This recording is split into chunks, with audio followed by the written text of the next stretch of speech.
ನಮಸ್ಕಾರ. ವನಜಾ ಮಲೆನಾಡು ಬಂದಾಯಿತು. ಹೊಸ ವಿಡಿಯೋ ತಂದಾಯಿತು. ಬನ್ನಿ ಇವತ್ತು ಅಗ್ನಿಸಾಕ್ಷಿ ಸೀರಿಯಲ್ಲು ಹೇಗೆ ಮೂವ್ ಆಗ್ತಿದೆ, ಏನು ಸ್ಟೋರಿ ನೋಡೋಣಂತೆ. ಅದಕ್ಕೆ ಮುಂಚೆ ನನ್ನ ವಿಡಿಯೋಕ್ಕೆ ಸಬ್ಸ್ಕ್ರೈಬ್ ಮಾಡಿಲ್ಲ ಅಂದರೆ ದಯವಿಟ್ಟು ಸಬ್ಸ್ಕ್ರೈಬ್ ಮಾಡ್ಕೊಳ್ಳಿ, ಹಾಗೆ ಒಂದು ಲೈಕ್ ಕೊಡಿ. ಇವತ್ತು ಅಗ್ನಿ ಅವ್ರ ಅಪ್ಪಂಗೆ ಸಿಕ್ಕಾಪಟ್ಟೆ ಆವಾಜ್ ಹಾಕ್ಬಿಡ್ತಾನೆ. ಆ ಟೆನ್ಷನ್ನಿಗೆ ಪಾಪ ಅವನು ತುಂಬ ಇಳಿದೋಗ್ಬಿಡ್ತಾನೆ. ಹಂಗಾಗಿ ಈ ಕಡೆ ಸಾಕ್ಷಿ ಮನೆಯಲ್ಲಿ ಸಾಕ್ಷಿ ಡ್ಯೂಟಿಗೆ ಹೋದಾಗ, ಭೂಮಿ ಆ ಕಾಲೇಜಿಗೆ ಹೋದಾಗ ಅವ್ರ ಅತ್ತೆ ಏನು ಕೆಲಸ ಮಾಡಿದ್ದಾಳೆ ಅಂದರೆ, ಸಾಕ್ಷಿ ಭೂಮಿ ಇದ್ದಂಥ ರೂಮನ್ನು ಬಾಡಿಗೆ ಕೊಟ್ಬಿಟ್ಟಿದ್ದಾಳೆ. ಹಂಗಾಗ್ಬಿಟ್ಟು ಪಾಪ ಮಕ್ಕಳಿಗೆ ರೂಮ್ ಇಲ್ದಂಗೆ ಮಾಡಿಬಿಟ್ಟಿದ್ದಾಳೆ. ಆಸೆ ಬಾಡಿಗೆ ಬಂದರೆ ಖರ್ಚಿಗಾಗುತ್ತಂತೆ, 10,000 ರೂಪಾಯಿ ಬಾಡಿಗೆ ಬರುತ್ತಂತೆ, ಖರ್ಚಿಗಾಗುತ್ತಂತೆ. ಹಂಗಾಗ್ಬಿಟ್ಟು ಅವಳು ಬಾಡಿಗೆ ಕೊಟ್ಬಿಟ್ಟಿದ್ದಾಳೆ. ಇವಾಗ ಅವ್ರು ಏನು ಮಾಡೋದು ಅಂತ, ರೂಮ್ ಇಲ್ಲ ಪಾಪ, ಏನು ಮಾಡೋದು ಅಂತ ಗೊತ್ತಿಲ್ಲ. ಈ ಕಡೆ ಅಗ್ನಿಗೆ ಅಪ್ಪನ ಮೇಲೆ ಸಿಕ್ಕಾಬಟ್ಟೆ ಕೋಪ. ಅಪ್ಪ ಆ ಕಡೆಯಿಂದ ರೂಮಿಂದ ಬರ್ತಿರ್ತಾನೆ, ಇವನು ಈ ಕಡೆ ರೂಮಿಂದ ಹೋಗ್ತಾ ಇರ್ತಾನೆ. ಅಪ್ಪನಿಗೆ ಇವನೇ ಮಾತಾಡ್ಸೋ ರೀತಿ ಮಾತಾಡಿಸ್ಲಿಲ್ಲ, ಬೇರೆ ರೀತಿಯೇ ಮಾತಾಡಿಸ್ತಾನೆ. ಅವನಿಗೆ ಭಾಳ ಇರಿಟೇಷನ್ ಆಗುತ್ತೆ. ಹಂಗೆ ಮಾತಾಡ್ತಾ ಇರ್ತಾರೆ ಇಬ್ಬರೂ ಕೂಗಾಡಿಕೊಂಡು. ಅಪ್ಪ ಏನು ಮಾತಾಡ್ತಿರಲ್ಲ. ಈ ಕಡೆ ಬಂದು ಭೂಮಿ ಮನೆಯಲ್ಲೇ ಇರ್ತಾಳೆ. ಅಕ್ಕ ಇನ್ನೂ ಆಫೀಸಿಂದ ಬಂದಿರಲ್ಲ ಸಾಕ್ಷಿ. ಆವಾಗ ಹತ್ಕೊಂಡು, ಅಕ್ಕ ಬರೋ ಟೈಮಿಗೆ ಹತ್ಕೊಂಡು ಹೋಗ್ತಾಳೆ. ಅಕ್ಕ ಅಕ್ಕ ಅಂದ್ಕೊಂಡು, ಏನಾಯಿತು ಭೂಮಿ, ಏನು ಹೇಳು ಏನು ಹೇಳು ಅಂತಾಳೆ. ಏನು ಹೇಳ್ದಲ್ಲ ಇದ್ರೆ ನನಗೇನು ಗೊತ್ತಾಗುತ್ತೆ, ಏನಾಯಿತು ಹೇಳು ಏನಾಯಿತು ಹೇಳು ಅಂತೇಳಿ ಅಕ್ಕ ಅಕ್ಕ ಅಂತಿರ್ತಾಳೆ. ಅಷ್ಟೊತ್ತಿಗೆ ಇವಳು ಅವ್ರ ಅತ್ತೆ ಸೋಫಾ ಮೇಲೆ ಕಾಲ್ ಮೇಲೆ ಕಾಲ್ ಹಾಕ್ಕೊಂಡು ನಗಾಡ್ತಾ ಕೂತಿರ್ತಾಳೆ.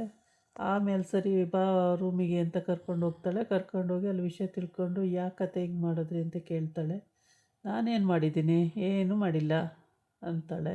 ಆಮೇಲೆ ಅವ್ನು ಬಾಡಿಗೆ ಕೊಟ್ಟಿರೋನು ಚಪ್ಪಲಿ ಬಿಚ್ಚಿಬಿಟ್ಟು ಒಳಗಡೆ ಬರ್ತಾನೆ. ಒಳಗಡೆ ಅಂತ ಕೇಳ್ತಾನೆ. ಬಾಪ ಅಂದರೆ ಬರ್ತಾನೆ. ಬಂದಾದಮೇಲೆ ಇವಳನ್ನು ಸಾಕ್ಷಿ ನೋಡ್ತಾನೆ. ಸಾಕ್ಷಿ ನೋಡಿದ ತಕ್ಷಣ ಇವನು ಸಾಕ್ಷಿ ಮರುಳಾಗೆ ಹೋಗ್ತಾನೆ ಅತ್ಲಾಗೆ ಅವಳಿಗೆ. ಆಮೇಲೆ ನಿಮ್ಮದು ಮಂಚ ಮೇಲ್ ರೂಮಲ್ಲಿದೆ, ಆ ಮಂಚನ ನೀವು ಒಂದು ಸ್ವಲ್ಪ ಬಂದರೆ ಸಪೋರ್ಟ್ ಮಾಡಿದ್ರೆ ಕೆಳಗೆ ಇಳಿಸಿ ನಿಮಗೆ ಹಾಕ್ಬೋದು ಅಂತ ಹೇಳ್ತಾನೆ. ಅದಕ್ಕೆ ಅವಳು ತುಂಬಾ ಯೋಚನೆ ಮಾಡ್ತಾಳೆ. ಸುಮಾರು 1 ನಿಮಿಷ ಯೋಚನೆ ಮಾಡಿ ಆಮೇಲೆ ಹೇಳ್ತಾಳೆ, ಪರವಾಗಿಲ್ಲ ನೀವೇ ಉಪಯೋಗಿಸ್ಕೊಳ್ಳಿ ಅಂತ ಹೇಳ್ತಾಳೆ. ಆಮೇಲೆ ಅಯ್ಯೋ ನಿನಗೆ ಅವ್ರಿಗೇನು ಬಿಡಿ, ಮಂಚ ತಗೊಳಕ್ಕೇನು ದೊಡ್ಡ ಕೆಲಸಕ್ಕೆ ಸೇರಿದ್ದಾಳೆ. ಅವಳಿಗೇನು ಕೈಗೊಂದಾಳು ಕಾಲಿಗೊಂದಾಳು, ಮಂಚದ್ದೇನು ಲೆಕ್ಕ ಬಿಡಿ ಅಂತ. ಆಮೇಲೆ ಏನಪ್ಪ ಅಂತಾಳೆ. ಆಮೇಲೆ ಇಲ್ಲ, ಇನ್ನೊಬ್ಬರು ವಸ್ತು ನನಗೆ ಯಾಕೆ ಬೇಡ ಅಂತ. ಈ ಕಡೆ ಬಂದು ಇವರು ಅಗ್ನಿಗೂ ಮತ್ತು ಅವರ ಅಪ್ಪಂಗೂ ಸಿಕ್ಕಾಪಟ್ಟೆ ವಾದ ವಿವಾದ ನಡೀತಲೇ ಇರುತ್ತೆ. ಅವನು ಅವ್ರ ಅಪ್ಪ ಒಂದು ಮಾತಾಡಿದ್ರೆ ಇವನು 10 ಮಾತಾಡ್ತಾ ಇರ್ತಾನೆ.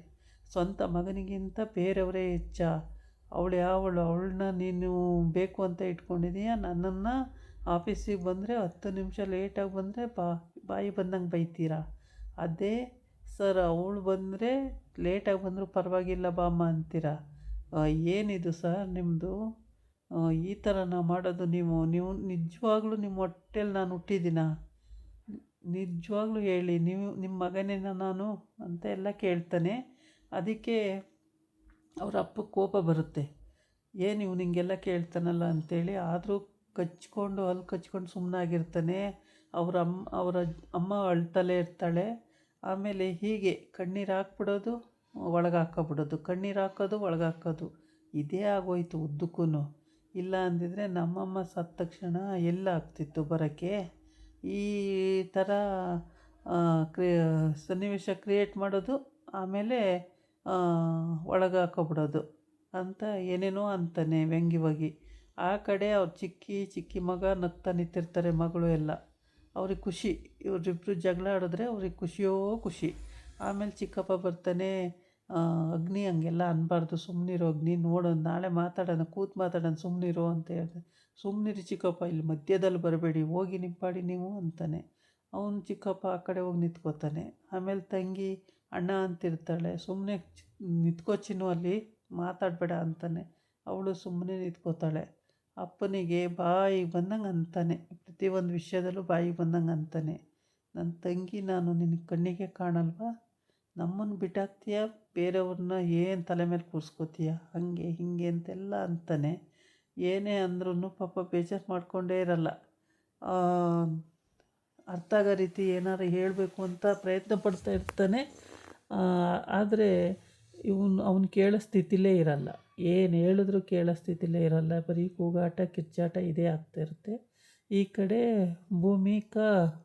ಭೂಮಿ ಹೇಳ್ತಾಳೆ, ಅಕ್ಕ ಹಿಂಗೆ ಕಣಕ್ಕ ಹಂಗೆ ಕಣಕ್ಕ ಅಂತ ಹೇಳ್ತಾಳೆ. ಸರಿ ರೂಮಿಗೆ ಬಾ ಅಂತೇಳಿ ಎಲ್ಲ ವಿಷಯ ತಿಳ್ಕೊಂಡು ಮತ್ತೆ ಬಂದು ಹಂಗೆ ಹೇಳ್ತಾಳೆ. ಆಮೇಲೆ ಈಗ ರೂಮು ಇದೆಯೋ ಇಲ್ವೋ ಗೊತ್ತಿಲ್ಲ, ಕೆಳಗಡೆ ಮೇಲ್ಗಡೆ ಎಲ್ಲೋ ಬಾಡಿಗೆ ಕೊಟ್ಟಿದ್ದೀನಿ ಅಂತ ಹೇಳ್ತಾವಳೆ. ಇವರಿದ್ದರು ಆ ರೂಮಲ್ಲಿ ಅಂತ. ಆಮೇಲೆ ಅವ್ರ ಸಾಮಾನೆಲ್ಲ ತಂದು ಕೊಟ್ಟಿದ್ದೀನಿ.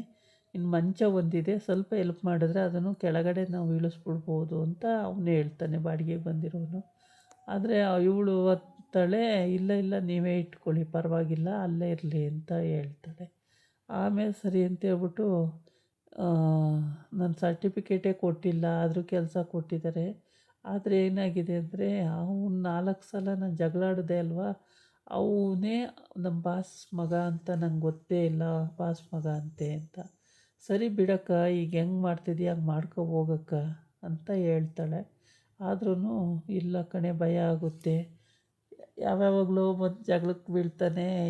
ಏನು ಮಾಡೋದು, ಎಲ್ಲ ಟೈಮು ಅರವಿಂದ್ ಸರ್ ಇರಲ್ಲ, ನನ್ನ ಹತ್ರ ಬಂದು ಜಗಳಕ್ಕೆ ಬೀಳ್ತಾನೆ, ಏನು ಮಾಡೋದು ಅಂತ ಕೇಳ್ತಾಳೆ. ಅದಕ್ಕೆ ಏನಾಗಲ್ಲ ಬಿಡಕ್ಕ, ಅದಕ್ಕೆಲ್ಲ ತಲೆ ಕೆಡಿಸ್ಕೋಬೇಡ ನೀನು ಅಂತ ಹೇಳ್ತಾನೆ.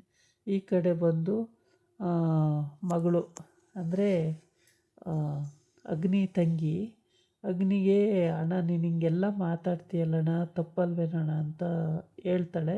ಅದಕ್ಕೆ ಅವನು ಹೇಳ್ತಾನೆ, ಚಿನ್ನು ನಿಂಗೇನು ಗೊತ್ತಾಗಲ್ಲ, ನೀನು ಸುಮ್ಮನಿರು, ನೀನು ಯೋಚನೆ ಮಾಡೋಕ್ಕೆ ಇನ್ನೂ ನಿನ್ನ ಟೈಮ್ ಇದೆ, ನೀನೇನು ತಲೆ ಕೆಡಿಸ್ಕೋಬೇಡ ಸುಮ್ಮನಿರು ಅಂತ ಹೇಳ್ತಾನೆ. ಇಲ್ಲ ಅಣ್ಣ, ನಾನು ತಲೆ ಕೆಡಿಸ್ಕೊಂಡಿದ್ರೂ ಇದು ಸತ್ಯನೇ, ಏನಕ್ಕೆ ಅಲ್ಲಿ ಜಗಳಕ್ಕೆ ಹೋಗ್ತೀಯ ಅಪ್ಪನ ಹತ್ರ, ನನಗೆ ಅಪ್ಪ ಅಂದರೆ ಭಾಳ ಇಷ್ಟ ಅಂತ ಹೇಳ್ತಾಳೆ. ಆಮೇಲೆ ಸರಿ ಅಂತ ಹೇಳ್ಬಿಟ್ಟು ಆಗೋಯ್ತು. ಅವನು ರಾತ್ರಿ ಎಲ್ಲ ಯೋಚನೆ ಮಾಡಿ ಅವರಪ್ಪ ರಾತ್ರಿ ಬೆಳಗ್ಗೆ ಆಗೋ ಅಷ್ಟರೊಳಗೆ ಪ್ರಜ್ಞೆ ತಪ್ಪಿ ಬಿದ್ದೋಗ್ಬಿಟ್ಟಿರ್ತಾನೆ. ಅವನನ್ನು ಹಾಸ್ಪಿಟ್ಲಿಗೆ ತೊಗೊಂಡೋಗಿ ಹಾಕೋತಾರೆ. ಆಮೇಲೆ ಇವನು ಅಷ್ಟು ಇರಿಟೇಷನ್ ಮಾತುಗಳನ್ನೇ ಆಡಿರ್ತಾನೆ, ಬರೀ ಅವನ ಮನಸ್ಸಿಗೆ ನೋವಾಗೋಂಥ ಮಾತುಗಳೇ ಆಡಿರ್ತಾನೆ ಅಗ್ನಿ. ಬರೀ ಅವೇ ಮಾತು, ಏನಾದ್ರೂ ಸುಮ್ಮನಿರು ಅಂದರೂ ಸುಮ್ಮನಿರಂಗಿಲ್ಲ. ಮಾತಾಡಿ ಕೊನೆಗೆ ಅವನೇ ಹೋಗ್ತಾನೆ. ಹೋಗ್ಬಿಟ್ಟು ಆ ಎದೆ ಹತ್ರ ಇಟ್ಕೊಂಡು, ನಿಮ್ಮ ಮಗನ ನಾನು, ನಿಜ ಹೇಳಿ ಸರ್, ನಿಮ್ಮ ಮಗನ ನಾನು, ನಿಜ ಹೇಳಿ ಸರ್ ಅಂತ ಕೇಳ್ತಾನೆ. ಹಂಗೆಲ್ಲ ಕೇಳಿದಾಗ ಎಂಥ ತಾಯಿಗೆ ಆಗಲಿ ತಂದೆಗೆ ಆಗಲಿ ನೋವಾಗುತ್ತೆ, ಹೌದು ಬೇಜಾರಾಗುತ್ತೆ. ಆದರೆ ಹುಡುಗರು ಪಡುಕರಾದರೆ ಅವ್ರು ಬಿಟ್ಟಾಕಿ, ಇವರು ಡಿಗ್ನಿಟಿ ಒಂಥರ ಪರ್ಸನ್ ಇದ್ದಂಗೆ. ಅಂಥವ್ರ ಮಗ ಈ ಥರ ಎಲ್ಲರ ಮುಂದೆನೂ ಚೀಫಾಗಿ ನಡ್ಕೋತಾನೆ ಅಂದರೆ ಅವರು ಮರ್ಯಾದೆ ಎಲ್ಲೋಗಬೇಕು. ಅದಕ್ಕೆ ಅವರು ಪಾಪ ಯೋಚನೆ ಮಾಡ್ತಾರೆ. ಅಗ್ನಿ ಅಪ್ಪ, ಅಮ್ಮ, ತಂಗಿ ಎಲ್ಲರೂ ಯೋಚನೆ ಮಾಡ್ತಾರೆ. ಇದಾಗಿತ್ತು ಇವತ್ತಿನ ವೀಡಿಯೋ. ನಾಳೆ ಇನ್ನೊಂದು ವಿಡಿಯೋ ಜೊತೆ